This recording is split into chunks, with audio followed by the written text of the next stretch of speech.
Today, I have an email from Chao who wants to know whether we can help with a medical malpractice case of a patient that's in ICU, and the ICU wants to move them towards palliative care, even though it's a medical malpractice case.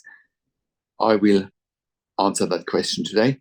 My name is Patrick Hutzel from intensivecarehotline.com, and this is another quick tip for families in intensive care. So, I got an email from Chao who says, "Hi, Patrick.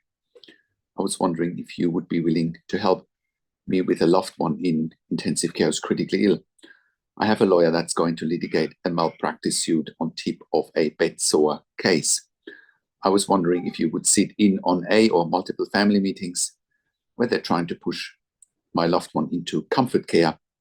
She has been in cardiac arrest in ICU for 7 months. They say she's not improving. They want to push her to palliative care and end of life care. And would you be willing to consult until the case is won?" Well, thank you, Chao, for sharing this with me. Absolutely, of course. I mean, we are used to winning cases here, and you can verify that on our testimonial section at intensivecarehotline.com, and you can also verify it on our intensivecarehotline.com podcast section, where we've done client interviews, how we have helped our clients to save their loved one's life in ICU. There's really not a case we haven't won. Of course, we cannot control whether people will survive or not. However, what we do control is we make sure that our clients get best care and treatment always. And we have helped so many clients now to stop intensive care teams from removing life support prematurely because they just can't do that. I mean, that is called either euthanasia, homicide, or potentially even murder, depending on which way you look at it, depending on your belief system, on your culture, on your religion, and it's nothing they can do. And we've always turned around those situations over and over again, as long as our clients take advice. If they don't take advice, then it's up to them. But by us getting involved, like I said, we have a proven track record here, and that is documented on our intensivecarehotline.com testimonial section, and it's documented on our intensivecarehotline.com podcast section where we've done client interviews. If your family member has been in ICU for 7 months now and it's secondary to potentially a bed sore that was caused by the hospital, they should be moving heaven and earth to get the best outcome for your family member and not just move her to palliative care if that's not what you want, if that is not what she wants, and you will need legal and medical advocacy in a situation like that, because the hospital cannot keep pushing for comfort care or end of life care without you or your family members' consent. And you have absolutely legitimate concerns about neglect and a pending malpractice suit over a bed sore. So I can absolutely attend the family meeting or meetings to help you ask the right questions and ensure you're not pressured into decisions that don't align with your loved one's wishes or medical rights even. I cannot believe how many families in intensive care are willing to be walked all over just by intensive care teams saying, "Oh, well, it's in the quote unquote best interest of your family member to die, and therefore, we would just remove life support tomorrow." That is unbelievable that ICUs are A, doing that, and B, families just go along to get along. Stop doing that.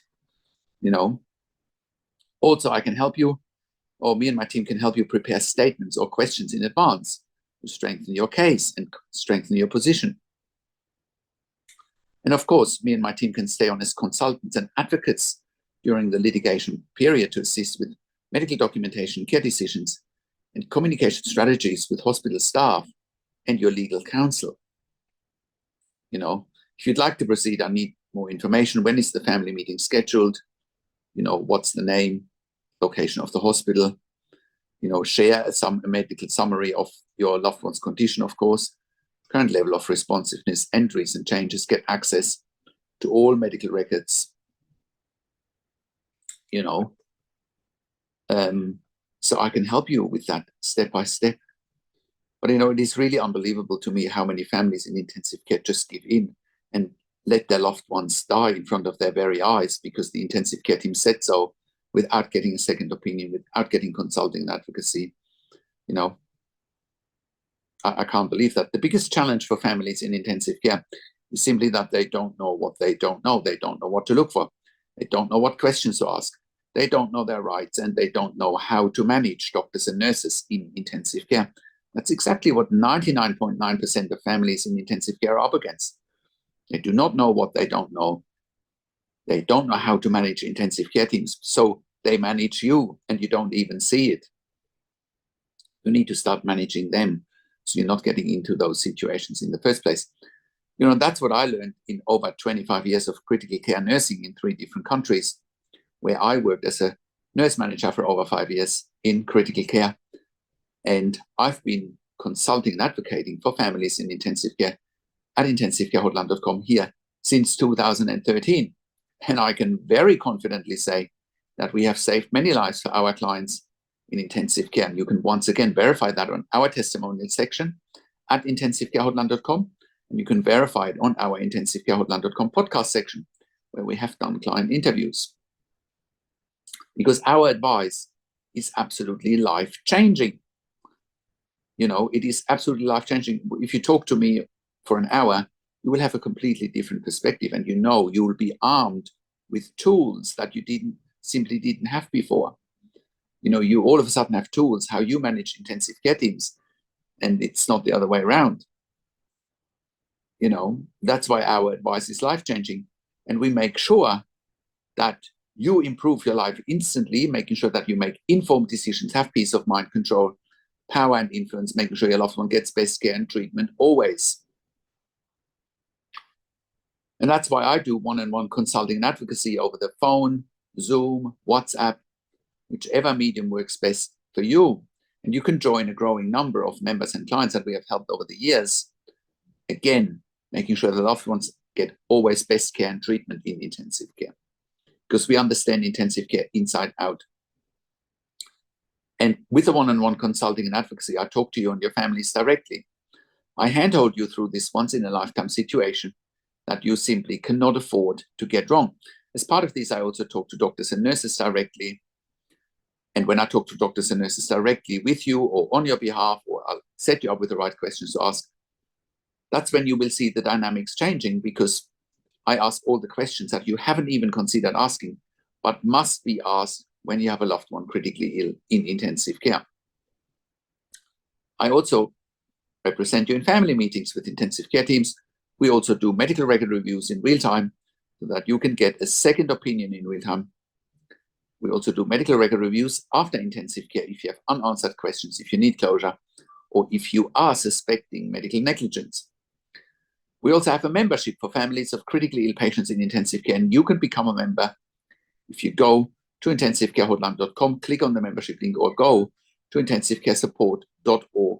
Directly in the membership, you have access to me and my team 24 hours a day in the membership area and via email, and we answer all questions intensive care related in the membership. You also have exclusive access to 21 ebooks and 21 videos that I've personally written and recorded just for our members, and all of that will help you to make informed decisions, have peace of mind, control, power, and influence, making sure your loved one gets best care and treatment always. And all of that you get at intensivecarehotline.com. Call us on one of the numbers on the top of our website, or simply send us an email to support@intensivecarehotline.com with your questions. And if you like my videos, subscribe to my YouTube channel for regular updates for families in intensive care. Click the like button, click the notification bell, share the video with your friends and families, and comment below what you want to see next, what questions and insights you have.